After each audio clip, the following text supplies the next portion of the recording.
So, thank you for bearing with me while I just switch around in today's lesson. Today, we're actually going to be looking at Sport England, a bit like we did last lesson.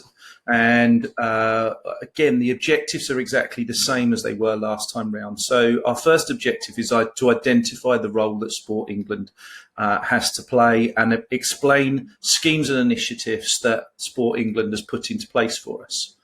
To apply our knowledge of specific schemes and initiatives to underrepresented groups in sport. And that's really what today is all about, learning about some of those initiatives and schemes. And a lot of today's work is going to be about independent research. So you're going to go from here, you're going to create some questions, take some notes on various different initiatives that are in place, and then come back next week where we can look at this in more depth. And then finally, to analyse the role that Sport England and its national partners have in increasing participation within sport. Now, remember, this is a second part to this lesson. So last week, I asked you to find out who Sport England are. And in last week's lesson, you should have come away with this set of notes that I have in front of you here, clicked on the links and found out that Sport England are actually part of our government. So our government, whether it's Conservative, Labour, a mixture of two different political parties, have a group that work under them called Sport England, who are directly responsible for bringing about social change through sport. Now, we've talked about this concept of social change over the last 4 weeks. In fact, probably a bit more than that now, 6 weeks. And we've talked about the fact that there are underrepresented groups within our society, groups of people who perhaps need an extra push in order to bring about inequality and equity. Now, equality was that key term where everyone is treated the same. Equity is where everyone is valued the same. So we've talked about inequality in terms of female managers and coaches within sport and female participation. If we were to raise the levels of female managers and female coaches, the next problem that we're going to come across is equity. Are they valued the same?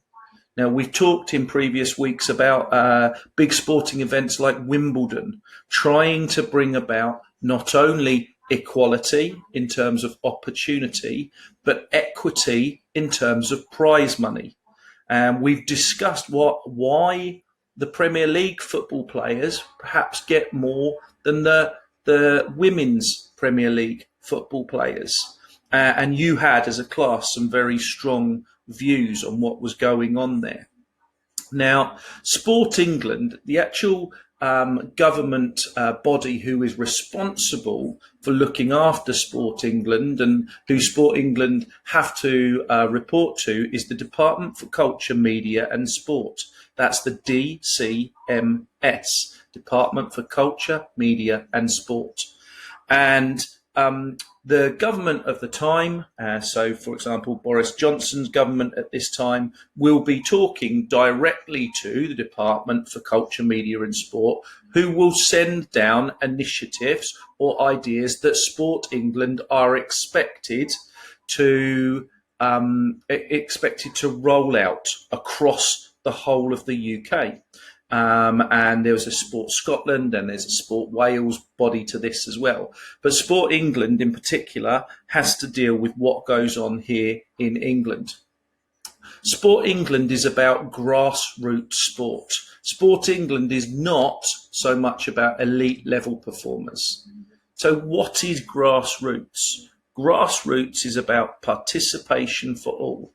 Again, we'll come back to that phrase that we've been talking about in the last few weeks, which is all about bringing around social change. If we can make people feel valued within our society, they'll work harder. If we can make people take care of their health, they will cost us as a society less in the long term, because they're not going to be drawing upon the NHS to deal with things like heart disease or obesity. So actually social change is really, really important to this. Now, Sport England has local delivery partners, and the localised delivery partners will be responsible for what goes on within each of our area networks, or in fact our counties. And last lesson we learnt about the fact that there was 49 county sport partnerships. So there is an Active Sussex, it's called. Active Sussex is the sports partnership for our particular county. And Active Sussex has a role to play in terms of distributing funding to grassroots activities to ensure that there is provision for everyone. And they will be particularly interested in those groups who will offer sporting activities to underrepresented or target groups within sport. So they will be really, really interested in perhaps the Lady Taverners and what the Lady Taverners do for girls' cricket within Sussex.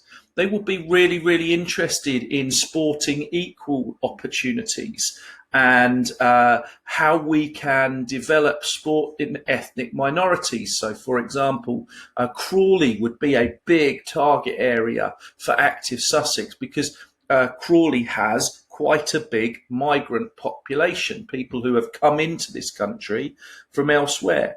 If we look along the Lancing Strip now, so Shoreham and Lancing in the last few years has a large number of Eastern European migrants coming in. So we're going to start to look at Lithuanians and Ukrainians, and that's even going into the old Soviet states there. But lots and lots of migrants from those particular areas coming in. So how do we engage with those particular cultures, those particular people that are coming into the country? We've talked about disability as well. How do our Active Sussex engage with groups who specifically target disabled sport to try and keep people active in the long run? And then the final one might be to do with social deprivation. So again, this could be target groups, and social deprivation comes in many different forms. Social deprivation could be to do with how much money is available. So, for example, I've told you before, if we cross the border into Hampshire, we've talked about Havant. And we've talked about Havant, and particularly Leigh Park. For a long, long time, Leigh Park was the biggest council estate in Europe. And because Leigh Park was the biggest council estate in Europe, an awful lot of Sport England funding or national government funding went into specific projects in Leigh Park in order to try to get some of the local Leigh Parkers to have a greater responsibility for their welfare and their well-being, and try and move them forwards and try and make them want to better themselves. And that's something that we need to be aware of within sport. Portsmouth is a target area as well. We've talked about Leigh Park in Havant, but actually if we look at the island of Portsmouth, Portsmouth is massively deprived. And there are big tower blocks in Portsmouth, and there's lots and lots of deprivation there. So Portsmouth is an area where actually sport is really, really well funded.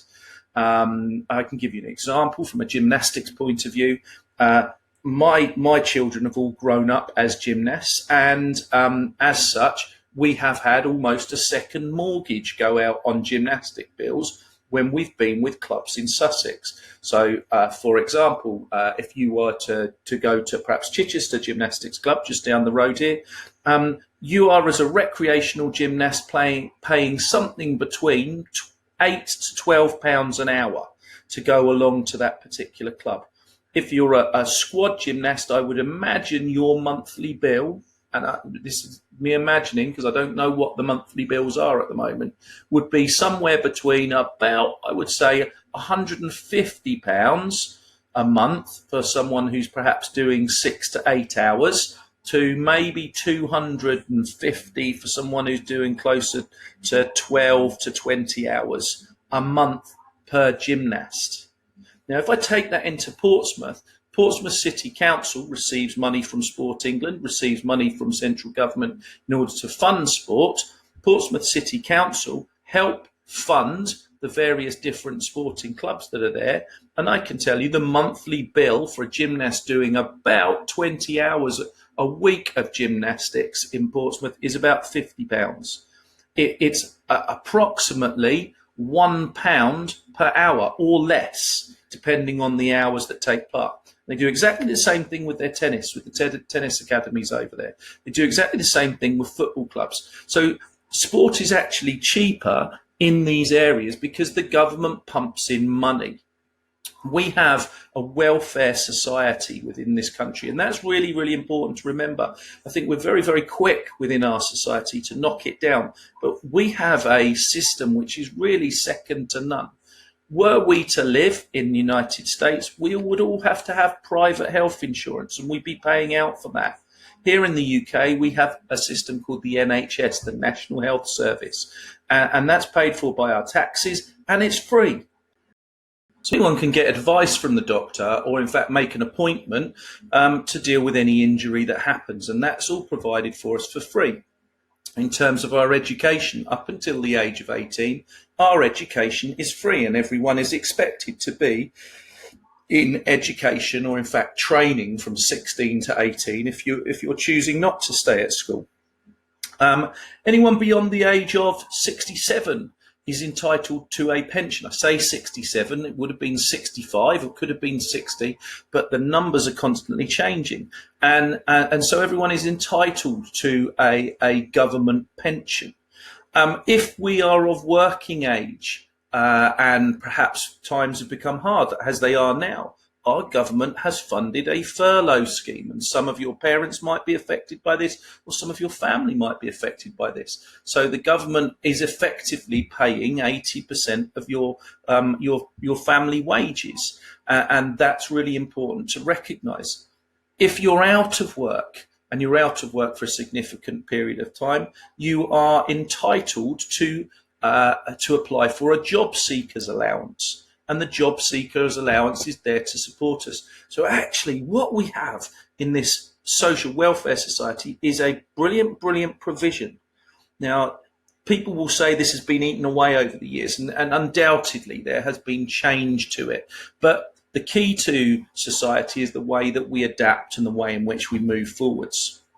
So I'll move on to this presentation, which actually I've got on here that it's been government policy, this idea of sport for all, for about 40 years now. It's actually closer to 50 years. So early 1970s, sport for all became this idea that the government used to drive forward. And sport has become a big, big part of our society. Look at how many people are frustrated because the football season's ended. It's taken away things that you would do in your free time. We have had sports centres, so all major towns and cities will have a local government funded sports centre. Yes, there may be private provision in there as well, and you may have to pay extra to use a specific gym, but sports centres are a feature of this idea of sports for all. Leisure provision. Every county, every town, every city, every local council has to ensure that there is leisure provision for its entire population. Now, some of that leisure provision will be private and some of it will be public. Public provision is what's paid for by the government or central funding. Private might be an individual. So private provision may well be about profiteering. So someone's making money out of that. Whereas public provision often means that it's running at a no profit margin. So we need to bear that in mind. You've heard over the last few weeks, as we've been in lockdown, the government has pushed this idea of active leisure. You are entitled to take an hour of exercise a day, or in fact, as of today, as much time as you like. Okay, there is no limit on that going out, except that you must socially distance from one another. If it's someone that's outside of your household, you must ensure that you only meet up with one person. You must make sure that you're 2 meters away from that person. The lottery is something that came about in the 1990s, and the National Lottery is huge in terms of this idea of sport for all, because the National Lottery is the main funding source now for Sport England. So people that go out and buy their National Lottery tickets, a lot of that money goes back into the government, as well as a lot of it going to Camelot, who will then dish out the prizes, etc. So let's just take a figure off the top of my head. I don't know what it is exactly, but 40%. So 40 pence out of every pound is likely to go back to the government. So look at the prize pot. Prize pot on a Euro Millions rollover might get to 120 million. Well, no one's losing out from that 120 million. That 120 million probably represents 10 to 15% of the actual ticket prices overall. So all the tickets that have been sold, that 140 million is just a minuscule part of that.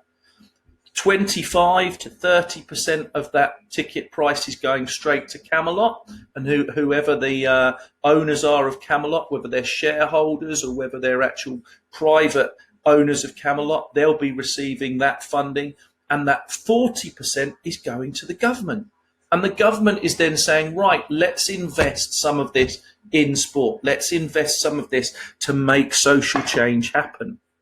Countryside. Now, we're very privileged in this area of the country because we live in and around the South Downs. Now, the South Downs is the latest national park to have been opened. So the South Downs is a key area for us, and our government and our local government in particular are really keen for us to get out into the countryside.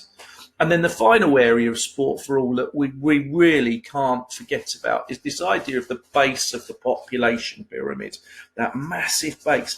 This is the bit that everybody does. Everybody in our society takes part in physical education, and that's really important to recognise. You go to school, and one of the core subjects, the foundation subjects that you have to do is PE. And everyone has to do PE until 16 years of age.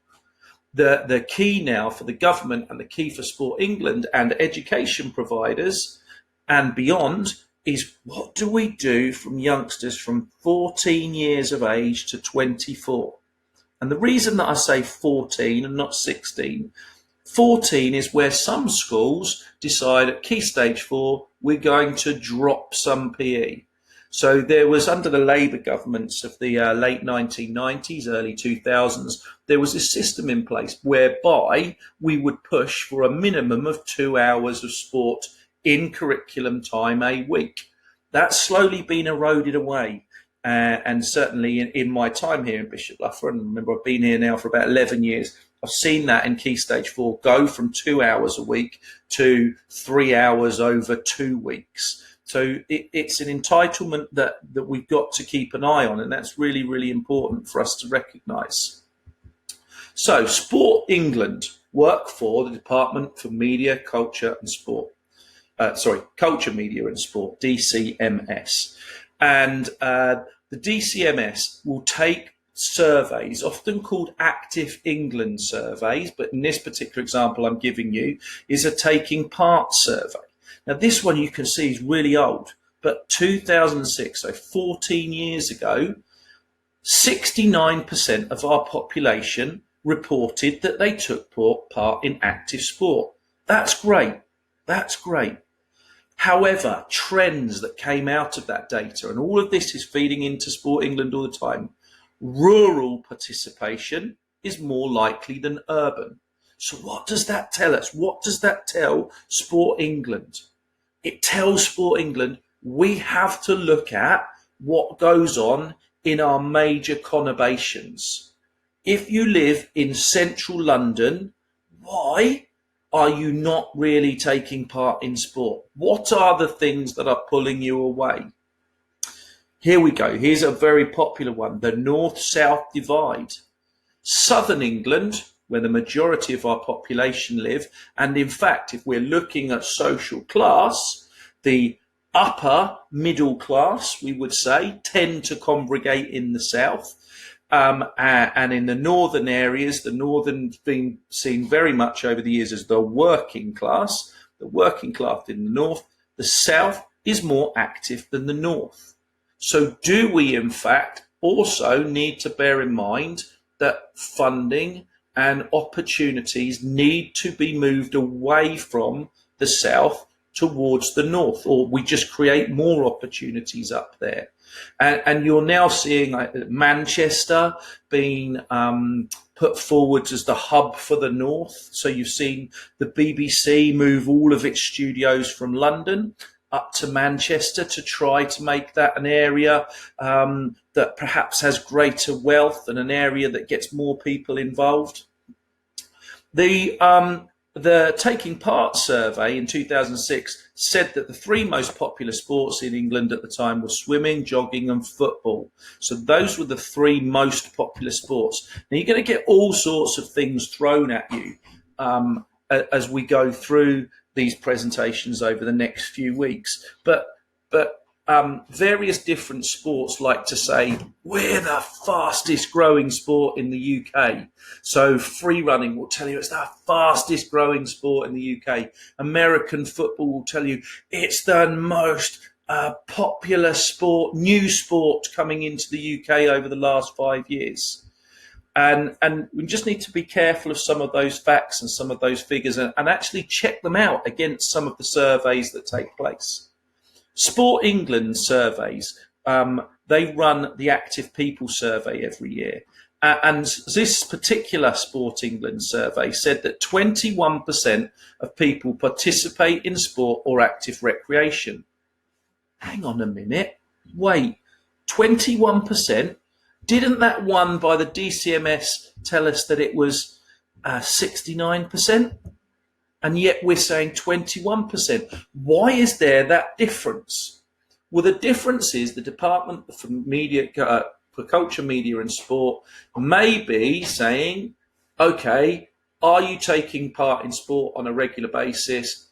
Yes. Whereas the Active People survey will say, on a weekly basis, do you regularly participate in 2 hours of sport?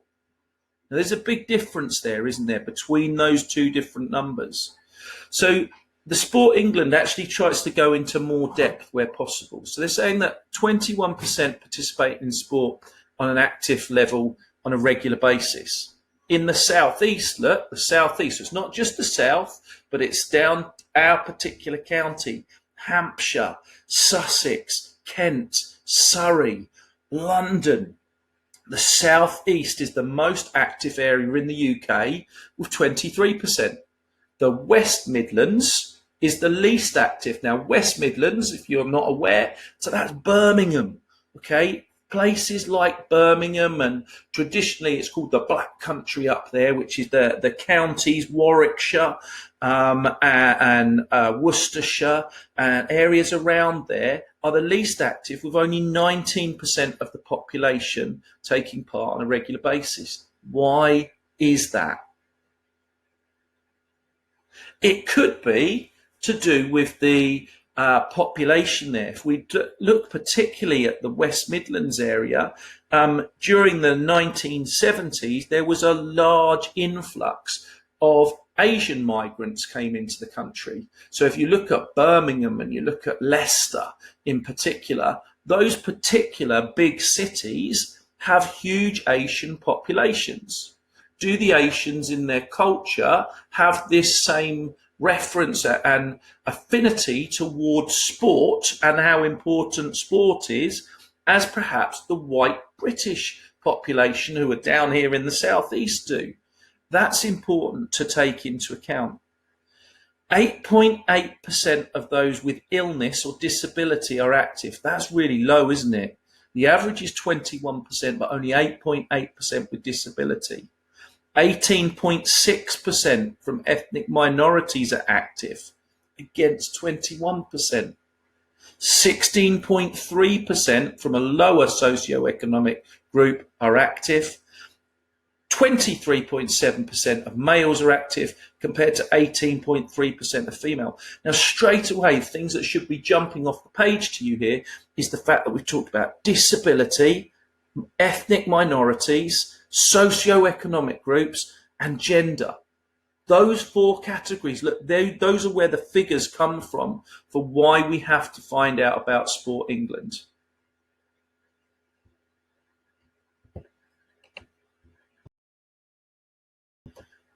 So your tasks to do from today, and we're going to just keep coming back to these PowerPoints over the next few weeks. Your tasks to do today are here.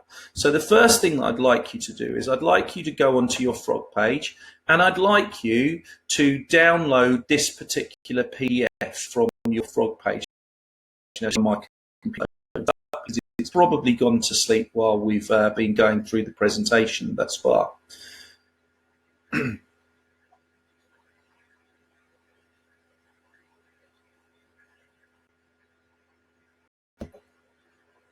So finally, I've got Frog loaded up. I'm going into Frog. I'm going to my quick launch toolbar here at the side, and I'm going to go to my site search. And as you know, what we're going to do is once we get in there, we're going to search for our particular site. And a particular site that we're looking for is our PE Hub. I'll go that way just so that you can all see me do it. I do it every single lesson, so this shouldn't be something that's new to you. And here we go. I'm going to click on my A-Level PE Hub. You might have to search by putting PE Hub here in the top. Of course, it comes up on my particular site because I've made this one. And in my PE Hub, I'm going to go on our Sport and Equality page.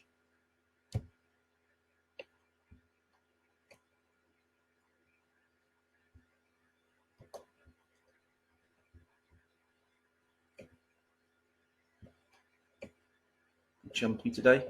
We go Impact of Sport on Society, and I click on my Impact of Sport on Society page.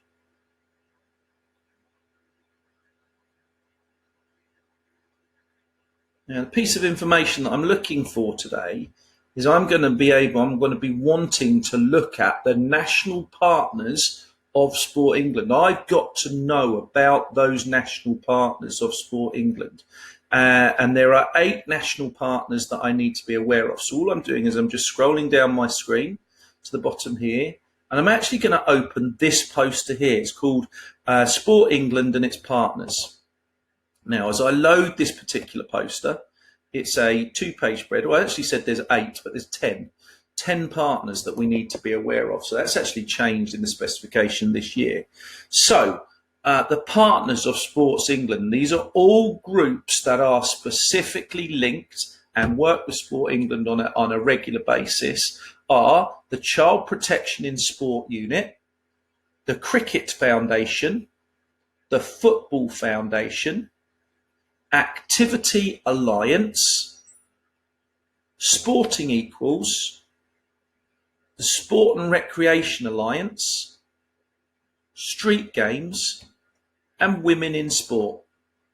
And I forgot to mention Sports Aid and UK Coaching. So we've got these 10 different groups. Now, your task, and we're going to take some time to do this over the next few weeks. Your task is to find out about each of the different groups. They all work with Sport England. So your task now in today's lesson is you're going to go away and you're going to find out, and you're going to research, and you're going to spend no more than 20 minutes on this, 20 minutes researching and taking notes on the Child Protection in Sport Unit.